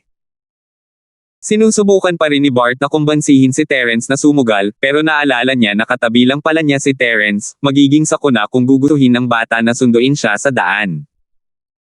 Kaya naman, matapos ang maingat na pagsasaalang-alang, nagpa siya si Bart na maghintay at tingnan. Hindi nagsalita si Terence. Kung ganito lang kalakas ang agos, malamang patay na si Cheryl sa oras na tumapak siya rito. Maghihintay tayo at titingnan natin, sabi ni Terence. Siyempre, walang nagawa si Bart kundi sumunod. Tahimik silang dalawa na naghintay sa tabi ng alimpuyo ng tubig nang hindi bababa sa 2 hanggang 3 oras. Sa panahong ito, binigyang pansin ni Terence ang paggalaw ng undercurrent vortex. Hindi na natiling pareho ang puwersa ng pagkapunit, ngunit mayroong pagbabago-bago. 7,468. Kung suswertehin si Cheryl, baka makadaan siya sa ilalim ng agos kapag ito ay nasa pinakakalma. Siyempre, ang probabilidad na ito ay hindi mas mataas sa 100,000. Kung pagsasamahin ang dalawa, ang posibilidad na makapasok sa wormhole at makadaan sa undercurrent vortex. Mahirap sabihin. Nanlumo si Terence, ngunit ito na lamang ang tanging lugar kung saan siya may pag-asa. Hindi siya maaaring sumuko. Senior Ghost, lumabas ka at tingnan mo kung makakadaan tayo sa undercurrent vortex na ito. Wala siyang magagawa tungkol dito, na ipapatawag lang niya ang dragon dahil sa nakasanayan pagdating sa mga ganitong bagay. Walang sino man ang maaaring makapasok sa wormhole maliban sa espiritu, kaya hindi kinailangang iwasan ni Terence si Bart. Isa pa ring espiritu ang nilalang na iyon. Lumabas ang malamulto mula sa espasyo sa loob ng pendant na jade at lumitaw sa harap ni Bart. Bago pa man maisip ni Bart kung ano iyon, sa sobrang takot niya sa makapangyarihang aura ng primordial spirit ay naiihi na siya. Hindi niya man lang napansin kung saan iyon nanggagaling. Nang makita niya kung ano iyon, si Bart ay labis na natakot kaya't siya ay nanginig at nagmura sa kanyang puso. P***K. Mayroon bang ganoon kalakas na espiritu si Terence sa tabi niya? Anong antas? P***K. Hindi ko masabi. Ramdam na ramdam ni Bart na isa itong nilalang na kayang pumatay sa kanya sa isang sulyap lang. Ano ba ang nangyayari? Sinusubukan kong sakupin ang batang to ni Terence. Naghahanap talaga siya ng kamatayan. Dahil sa napakalakas na sinaunang espiritu na nakapalibot sa kanya, kahit magtagumpay siya, agad siyang lalamunan ng matandang lalaking ito, lalo na kung matagumpay niyang maangkin ang katawan. Hindi ko kayang magalit sa'yo. Maging mabuti kang babae at huwag mo nang isipin pa ang pagkuha sa katawan ni Terence. Mas makabubuti kung tumakbo ka ng malayo hanggat maaari kapag nakita mo siya. Sandali lang, kayang kontrolado ni Terence ang espiritu ng matandang lalaking ito. Kung gayon, may pagkakataon ba para akitin siya at patayin ang batang si Terence? May pag-asa. Gulong-gulo ang isip ni Bart. Lumiwanag ang kanyang mga mata, ngunit mabilis itong lumabo muli.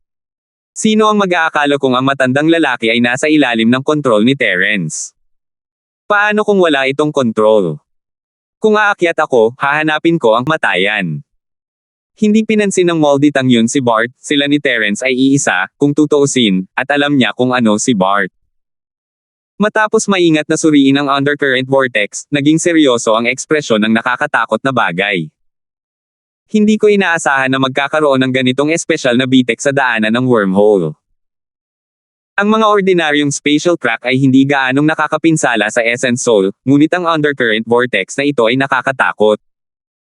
Senior Ghost, posible bang magtayo ng spatial transfer formation dito, na direktang dadaan sa undercurrent vortex at ililipat sa kabilang dulo? Walang ibang magawa si Terence kundi ang mag-isip ng kakaibang ideyang ito.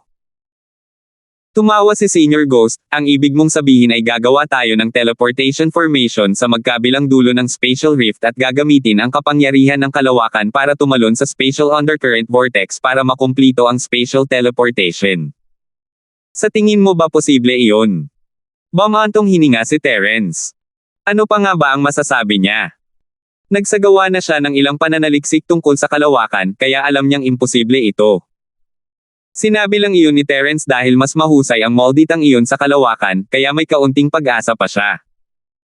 Pinatunayan ng katotohanan na ang pag-asang ito ay isa lamang labis na pag-asa. Walang pagkakataon na ito ay maisakatuparan. Kaya, wala tayong paraan para makalusot sa undercurrent vortex. Siyempre may paraan. Kung hindi gumana ang teleportasyon, may iba pang paraan. Kahit ngayon lang ako nakakita ng ganito kalaking vortex, may naisip na akong paraan ng makita ko ito. Buong pagmamalaking ngumiti ang nakakatakot na bagay. Anong paraan? Senior Ghost, bilasan mo at sabihin mo sa akin. Tuwang-tuwa si Terence, ito na ang huling sandali. Masasabing simple ang paraang ito, pero masasabi ring mahirap. Depende yan sa swerte mo. Wala sa mood ang nakakatakot na nilalang na panatilihin siyang nasa kaba at sinabi na lang, kung mahahanap mo ang stabilizing pearl at magagamit mo ito para sugpuin ang puwersa ng pagpunit at pag-ikot ng undercurrent vortex, makakadaan ka rito ng maayos. Senior Ghost, ano ang banal na perlas na nagpapakalma sa dagat? Saan ko ito mahahanap? Medyo nalito si Terence. Narinig lang niya ang tungkol kay Sun Wukong na nagdulot ng kaguluhan sa East Ocean Dragon Palace at ang pagkuha ng karayom na nagpapakalma sa karagatan at tungkod ni Ruyi Jingo, pero hindi pa niya naririnig ang tungkol sa perlas na nagpapakalma sa karagatan. Maaari kayang siya ang matagal nang nawawalang kapatid ng Jingo Bang.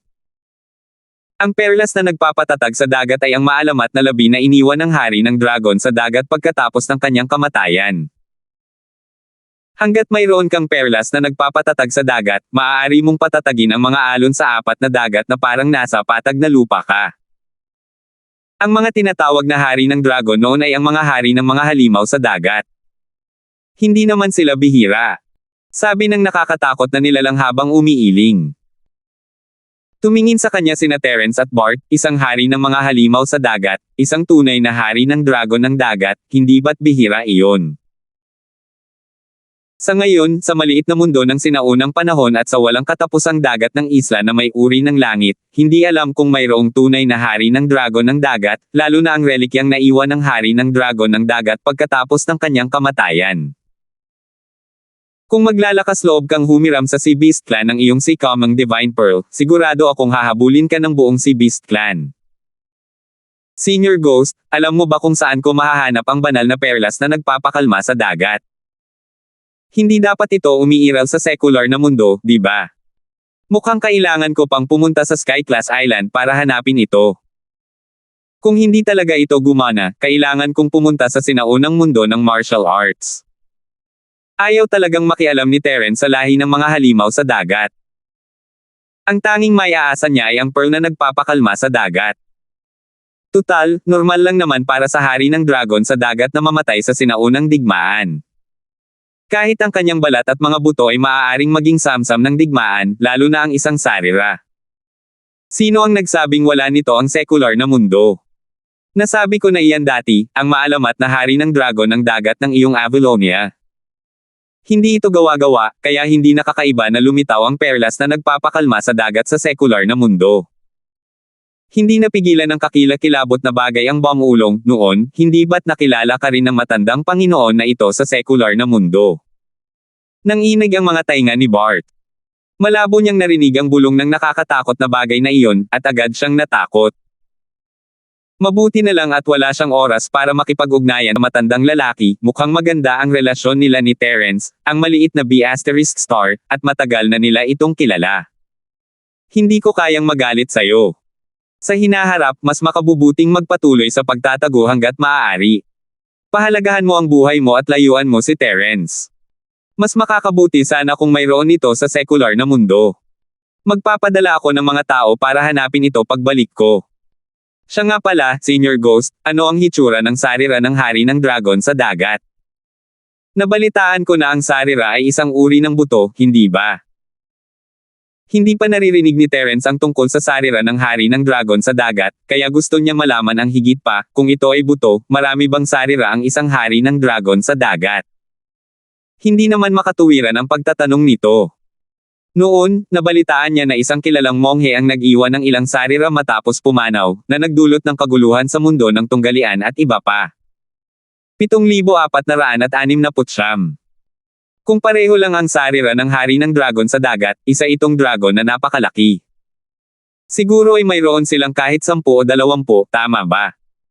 Kung ganoon nga, ang banal na perlas na nagpapakalma sa dagat ay tila hindi naman gaanong kahalaga. At ang dalawang ito, sila kaya ang banal na perlas na pumapawi ng dagat. Biglang naalala ni Terence ang dalawang perlas sa komunikasyon na ibinigay sa kanya ni Gladwin, Gusheth Liger at Emma. Binalot niya ang mga ito sa kanyang espiritu at ipinakita bago mabilis na ibinalik kung sakaling maduraj ang mga ito ng kapangyarihan ng wormhole. Ba! Ano ba yung pigsasabi mo? Hindi alam ng Molditang iyon kung tatawa o iiyak. Hindi ko ba alam ang tungkol sa dalawang communication beads ni Gladwin, Gusheth, at Emma? Kung ito ang banal na perlas na pumapawi ng dagat, kailangan mo pa bang tanggalin ito? Iisa lang ang sarira ng hari ng dragon sa dagat, at ito talaga ang panloob nitong kaibuturan. Kumurap si Terence, pero sa kanya napagtanto, malamang mas alam ng nilalang na ito kaysa sa kanya kung ano ang meron siya. Tutal, buong araw siyang nakakulong sa espasyo ng Jade. Bukod sa pag-aaral ng espasyo ng array daw, wala na siyang ibang magawa. Normal lang sa kanya ang maghalongkat ng mga gamit kapag siya ay nababagot. Gayunpaman, nagulat si Bart sa ginawa ni Terence. Hindi siya isang taong walang alam. Dalawang perlas ng komunikasyon mula sa Royal Sea Beast. Talagang mataas at makapangyarihan ang social circle ni Terence. Hindi ko kayang magalit sa'yo. Sa hinaharap, mas makabubuting magpatuloy sa pagtatago hanggat maaari. Pahalagahan mo ang buhay mo at layuan mo si Terence. Bakit mo nasabi na ang panloob na kaibuturan ay isang sarira? May isa pang pagkakaiba. Nagpapatuloy pa rin ang lektura ng Sumpang Guro. Ang panloob na kaibuturan ng hari ng dragon sa dagat ay hindi kinakailangang maging perlas na nagpapakalma sa dagat. Ito ay magiging sarira lamang kapag ang asensya nito ay nasisipsip at naikabit sa panloob na kaibuturan pagkatapos nitong mamatay. Ang sarira, sa kabilang banda, ay ika-10 bahagi lamang ng laki ng panloob na kaibuturan, ngunit ang katigasan nito ay daan-daang beses na mas malakas. Sa madaling salita, ang panloob na kaibuturan ay maaaring lunukan ng mga halimaw sa dagat upang linangin, ngunit ang sarira ay hindi maaaring lunukan. Sino mang kumain nito ay sisakit ang tiyan. Kumunat ang noo ni Terence, pwede bang tumigil ang Senior Ghost? Paano naging halimaw sa dagat ang lecture at sumasakit ang tiyan? Napakaganda ng tanawin para maisip. Medyo hindi inaasahan ang pagliko at pag-anod. Matapos ang mahabang pag-uusap tungkol sa hari ng dragon sa dagat, biglang naalala ni Terence ang dragon ng 5 kasamaan. Hindi na niya ito nakita muli matapos niya itong makita sa katimugang isla. Inisip niya kung kumusta na ito ngayon. Ang latian na may 5 lason ay itinuturing pa ring ligtas. Hanggat hindi lumalabas ang dragon ng 5 kasamaan, malamang walang makakahanap ng gulo sa kanya. Ang pinakakinatatakutan niya ay ang katangahang lalabanan ng lalaking ito ang ibong Vermilion hanggang kamatayan para ipaghiganti ang dragon na may 5 lason ng kanyang amo. Kung ganoon nga, patay na talaga siya. Alam ni Terence kung gaano kalakas ang ibong Vermilion, at habang lumalakas siya, mas mauunawaan niya kung gaano kaitikot ang ibong Vermilion. Nang unang makatagpo ni Terence ang Dragon of Five Evils, masyado siyang mahina para maintindihan ang pagkakaiba ng dalawa. Napag-usapan na, hindi niya alam kung may iniwang labi ang 5 lason na baha na dragon. Umiling si Terence at inalis ang mga hindi makatutuhanang kaisipang ito sa kanyang isipan, at itinoon ang pansin sa sarira ng hari ng dragon sa dagat. Naiintindihan ko, Senior Ghost, dahil sinabi mo na ang sarira ng hari ng dragon sa dagat, na siyang perlas na nagpapakalma sa dagat, ay maaaring nasa secular na mundo. Babalik ako sa secular na mundo at hahanapin ito. Tiningnan muli ni Terence ang alimpuyo ng tubig at nagpasyang hanapin ang perlas na nagpapakalma sa dagat sa lalong madaling panahon. Bart, bumalik ka at ipaalam mo kay Jenny. Sabihin mo sa kanya na ayusin ang paghahanap ng mga tao para sa perlas na nagpapakalma sa dagat sa bawat isla ng Sky-class Island. Kung may subasta, dapat natin itong makuha anuman ang mangyari. Magkakaroon ng mga subasta sa mga isla ng Sky-class paminsan-minsan. Halimbawa, ang subasta sa pinakahilagang isla ay kadalasang nagpapakita ng mahahalagang kayamanan. Nakuha niya ang mahalagang kahoy na nagpapalusog ng kaluluwa at mga sanga na nagtitipon ng espiritu sa subasta sa pinakahilagang isla, pati na rin ang maskara ng lahat ng nilikha, na malaking tulong sa kanya. Marahil ay lilito din sa subasta ang perlas na nagpapakalma sa dagat, kaya partikular niyang binalaan si Bart. Opo. Boss Terence, mayroon pa po bang iba? Opo. Magalang na sagot ni Bart. Gusto niya lang umalis sa lalong madaling panahon. Masyado siyang napipilitin sa presensya ng molditang iyon. Pagkatapos mong ipaalam kay Jenny, bumalik ka na sa wormhole at magpatuloy sa paghahanap ng iba pang spatial rifts. Baka may makita kang bago. Masyadong mapanganib ang agos sa harap niya, at ayaw ni Terence na siya lang ang pagpipilian. Hindi naman sa takot siya sa panganib, kundi natatakot siyang maging masyadong mapanganib ito para kay Cheryl na pumasok. Kung may iba pang ligtas na mga siwang, mas malaki sana ang pagkakataon nilang mahanap si Cheryl. Oo. Maghahanap talaga ako pabalik-balik sa wormhole. Kung wala akong makitang bagong siwang, hindi ako lalabas ng wormhole. Kung may makita akong bago, ipapaalam ko agad sa boss. Nagpatuloy si Bart sa kanyang magalang na tugon. Gaano man siya kalungkot, naglakas loob lamang siyang isumpa si Terence sa kanyang puso, hindi ipinapakita. Sa unang tingin, kailangan pa rin niyang magpakatoto at magpakita ng dedikasyon. Nakakasuklam isipin. Hindi naman sa wala akong silbi, pero ang kaaway kong si Terence ay sadyang napakalakas. Hindi ko siya kayang saktan. Wala nang ibang masasabi si Terence kay Bart, kaya binalot niya ang isang maliit na bote ng jade gamit ang kanyang essence spirit at ibinigay ito kay Bart. May 3 patak ng Black Sea Soul Concentrating Liquid dito bilang gantimpala sa pagsusumikap ni Bart. Pagkatapos ay pinaalis niya ito. Masayang tinanggap ni Bart ang gantimpala, isinumpa si Terence dahil sa pagiging kuripot habang mabilis siyang umalis sa lugar at bumalik sa Tianjia Island upang hanapin si Jenny. Nakahinga ng maluwag si Bart nang makaalis na siya sa tabi ng kakilakilabot na nilalang. Kung maaari lang, ayaw na talaga niyang makitang muli ang matandang ito. Wala nang ibang masabi ang multo. Pagkaalis ni Bart, bumalik siya sa espasyo ng Jade. Sa huling pagkakataon, tiningnan ni Terence ang alimpuyo ng tubig at bumalik sa secular na mundo. Pagkalabas ng pasilyo, agad na lumapit sa kanya si Kuya Darwin. Boss, kumusta na? May nakita ka ba? Walang malaking progreso. Bahagyang umiling si Terence. Kailangan ko ng perlas na nakakapagpakalma sa dagat. Magbigay ka agad ng gantimpala para sa akin. Hanapin mo ito sa buong mundo. Kung maibibigay mo ang impormasyon, at kung totoo ito, bigyan mo ako ng gantimpala. Perlas na nagpapakalma sa dagat. Ano iyon? Natulala si Brother Darwin. Ang unang pumasok sa isip niya ay ang halijing nagpapakalma sa karagatan na nasa kamay ng dakilang sage, ang kapantay ng langit. Ano ang koneksyon ng dalawang ito? Isang kapatid na matagal nang nawawala. Napag-usapan na, totoong may ganito palang maalamat na bagay.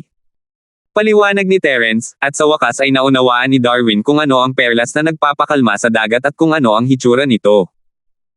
Kaya ito ay nabuo mula sa panloob na kaibuturan ng hari ng dragon sa dagat. Madaling maunawaan ito, at hindi ito masyadong mahiwaga. Ano ang kahanga-hanga sa panloob na ubod ng isang halimaw sa dagat? Ang isla na may sky class ay konektado sa secular na mundo, at si kapatid na Darwin ang namamahala sa pagdadala ng mga kalakal. Hindi naman sa ngayon lang siya nakakita ng panloob na ubod, pero ngayon lang siya nakakita ng panloob na ubod na kasing taas ng sa hari ng dragon sa dagat. Naiintindihan ko. Boss, huwag kang mag-alala, agad akong mag-aayos ng gantimpala. Hanggat umiiral ang bagay na ito sa mundo, tiyak na makakatanggap tayo ng balita. Malaki ang tiwala ng kapatid na si Darwin, iba na ang mga bagay-bagay ngayon. Ang mga tao ni Terence ay bumuo ng isang makapangyarihang grupo sa karaniwang mundo, at mayroon silang mga channel sa buong mundo para makakuha ng impormasyon. 7,470. Ang pinakamahalaga ay mayroong espesyal na website sa internet para sa pagbili ng impormasyon sa pamamagitan ng mga bounty. Kung ang isa ay hindi isang makapangyarihang puwersa, hindi sila magiging kwalipikadong mag-login. Sige, iiwan ko na sa iyo ang bagay na ito. Nagsikap ka nitong mga nakaraang araw. Tinapik ni Terence ang balikat ni Darwin. Naisip niya na maraming trabaho ang naibigay niya kay Darwin nitong mga nakaraang araw. Hindi niya inaasahan na ganito pala kagaling si Darwin noong una niya itong kinuha. Karaniwan lang ang kanyang kakayahan sa paglilinang, pero mahusay naman ang kanyang kakayahang gumawa ng mga bagay-bagay. Hindi mahirap. Isang karangalan ni Darwin ang magtrabaho para sa amo. Walang mahirap na trabahong maituturing. Napakaraming tao sa mundo ang gustong magtrabaho para sa amo ngunit hindi kwalipikado. Namumula sa tuwa ang mukha ng kapatid na si Darwin, na para bang nakikibahagi siya sa tagumpay. Napangiti na lang si Terence at naisip kung paano siya gagantimpalaan mamaya. Iyon lang muna sa ngayon. Babalik ako sa villa at maghihintay. Balitaan mo ako agad kung may balita. Akala ni Terence ay magiging abala na siya mula ngayon, kaya gusto niyang bumalik at makipagkita sa lahat. Pagdating sa pagtanggap ng mga mensahe, hindi makukuha ang totoong impormasyon ng sabay-sabay. Kadalasan, maraming mga peking mensahe na kailangang beripikahin ng isa-isa. Hindi naman ito kayang gawin ng ibang tao, at si Terence lang ang nakakagawa nito. Hindi naman kalakihan ang mundo, at mas maginhawa ang paglipad gamit ang isang flying saucer. Kung ganito lang ang Sky Class Island. Wala na sana siyang gagawin, pwede na lang siyang lumipad at maglakbay buong araw. Pagkatapos paalisin si Terence, agad na inayos ni Darwin Bro ang gantimpala para sa impormasyon at direktang naglagay ng gantimpala para sa perlas na nagpapakalma sa dagat. Maraming mga mersenaryo sa sekular na mundo ang handang sumugal para sa isang malaking gantimpala. Kung alam lang nila ang tungkol sa banal na perlas na nagpapakalma sa dagat, baka bigla na lang silang maglakad papunta sa pinto at agawin ito para makuha ang gantimpala. Mas direkta ito. Hindi mabait na tao si Brother Darwin, kaya pakiramdam niya ay mas madali at mas direkta ang mag-alok ng gantimpala para sa banal na perlas na nagpapakalma sa dagat. Gayunpaman, gaano man karaming tao ang namatay, wala itong kinalaman sa kanya. Hindi ang sarili niyang mga kababayan ang namatay. Ilang minuto matapos lumipad palabas ng wormhole si Terence, natanggap niya ang communication request ng kapatid na Darwin bago pa man siya makarating sa villa. Napuno ng excited na mukha ng kapatid na Darwin ang buong screen nang kumonekta ang tawag. Boss, may balita tayo. Kumaibat ang bibig ni Terence. May balita ba tungkol sa maalamat na banal na sandata? Ganoon ba talaga ka-exaggerated iyon? Paano kaya kung maaari rin siyang maglaan ng pabuya para mahanap ang banal na halijing nagpapatatag ng karagatan at hayaang makilala siya ng matagal nang nawawalang kapatid na ito? Kahit ano paman, magandang balita iyon. Inalis ni Terence ang mga hindi kinakailangang iniisip at itinigil ang lumilipad na platito. Ano ang balita? Saan eksaktong lokasyon ng dagat na nagpapakalma sa perlas? Hindi ako sigurado sa eksaktong lokasyon, pero malinaw naman ang pangkalahatang lokasyon. Huminga ng malalim si Brother Darwin para pakalmayan ang sarili bago nagpatuloy. Ayon sa aming mga mapagkukunan, ang pamilyang Steffi ng Europa ay mayroong perlas na pumapawi ng dagat sa kanilang mga ninuno, at ang mga katangian nito ay halos kapareho ng aming paglalarawan. Ang angkan ng Stefford. Ano ang kanyang pinagmulan? Posible bang bilhin ito gamit ang pera? Tanong ni Terence pagkatapos mag-isip. Kung kaya itong lutisin gamit ang pera, subukan mo rin itong lutisin gamit ang pera. Kung hindi, pwede kang gumamit ng ibang bagay para ipagpalit. Kung hindi niya talaga kaya, mapipilitin siyang gumamit ng puwersa. Para kay Cheryl, ano ang halaga ng isang pamilyang Europeo? Sinasabing ang ninuno ng pamilyang Stefford ay isang mahalagang ministro sa ilalim ni Napoleon. Noong panahon ng dakilang paglalakbay, sila rin ay isang napakasikat na pamilya ng mga nabigador. Ang perlas na nagpapakalma sa dagat ay isang alamat noong panahon ng dakilang paglalakbay. Malinaw na natapos na ni Darwin Bro ang kanyang takdang aralin habang ipinaliwanag niya kay Terence. Noong panahong iyon, sinasabing ang flote ng pamilya Steffi ay hindi pa nakaranas ng anumang hangin o alon. Maliban sa mga pirata na maaaring magpalubog sa kanilang barko, ang karagatan ay hindi nagdudulot ng panganib sa kanila. Ang lahat ng ito ay dahil ang angkan ng Stefford ay mayroong perlas na nagpapatatag sa dagat. Sinasabing ang perlas na ito na nagpapatatag sa dagat ay isinilang matapos pumanaw ang isang dragon na nasa malalim na dagat. Ito ay isang kayamanan na nakuha ng ninuno ng angkan ng Stefford nang hindi sinasadya.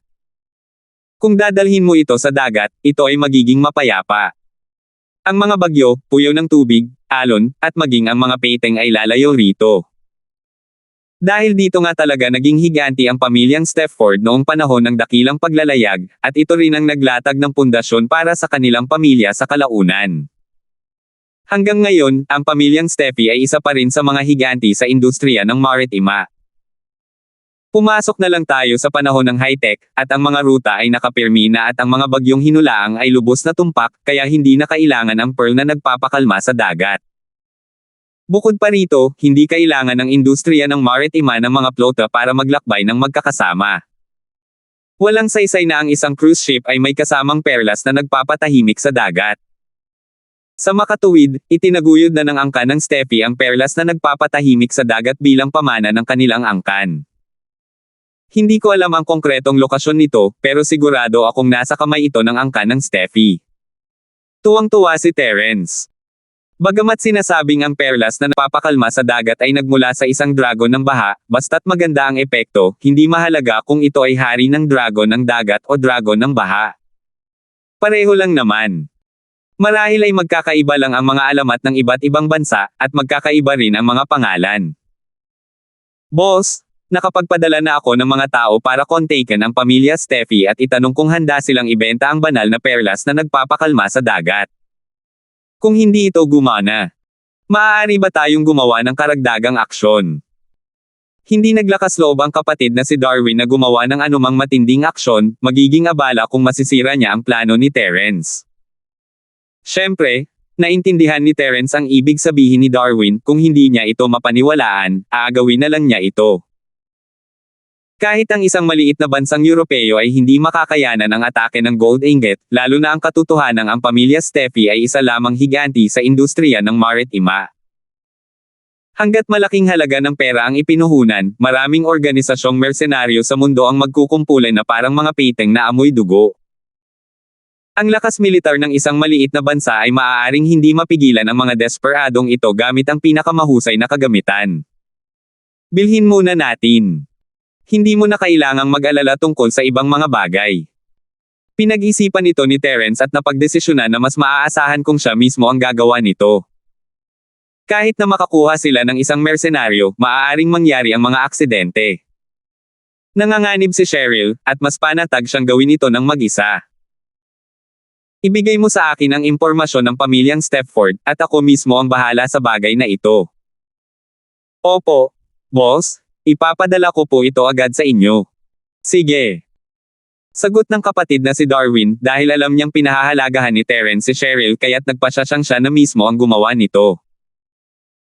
Sa pagkakataong ito, walang magiging pag-aalinlangan tungkol sa banal na perlas na nagpapakalma sa dagat. Sa mundong ito, walang makakapigil kay Boss Terence sa pagkuha ng gusto niya. Kahit ang sentro.